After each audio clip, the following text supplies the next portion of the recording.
Hi YouTube, Regina here. So I'm in downtown Manhattan. I am on like the tail end of my lunch break, and I thought I would just open the camera and just talk to you a little bit. So, adjusting your lifestyle. That's what people tell you to do when you can't make your bills. You have to adjust your lifestyle. But this won't always work. And so sometimes I suggest that people suspend their judgment of what other people are doing because sometimes all the advice that I could give you would not help you because sometimes it's simply an income problem. And the only thing you can potentially do is move in with family and friends, pool your resources, and try to figure out ways to increase your income. But let's just go over this example. In New York City, to qualify for an apartment, you typically need the tenant would need an annual income that is 40 to 45 times their annual rent. So I want you to hold on to that. The minimum wage in New York City is 16.50. So 16.50 times 2 would be 33. Add 3 zeros to that. That would bring that income to 33,000. So that's just a quick way to figure out what someone is earning a year. You multiply their hourly wage times 2 and add 3 zeros. So 16.50, 33,000.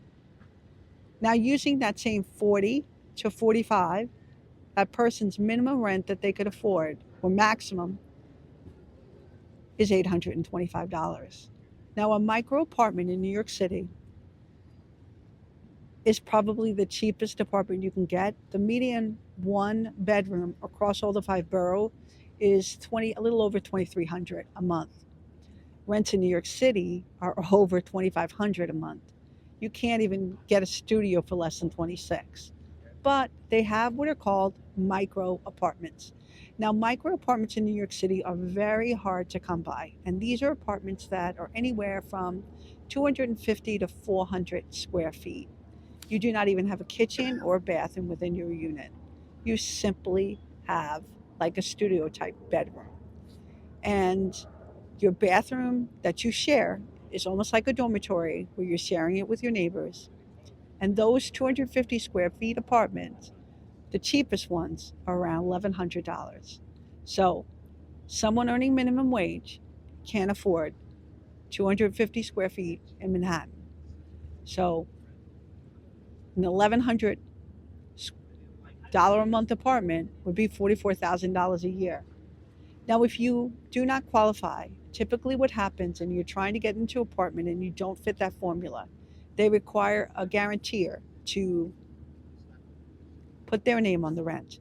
And that person typically needs 80 times the rent.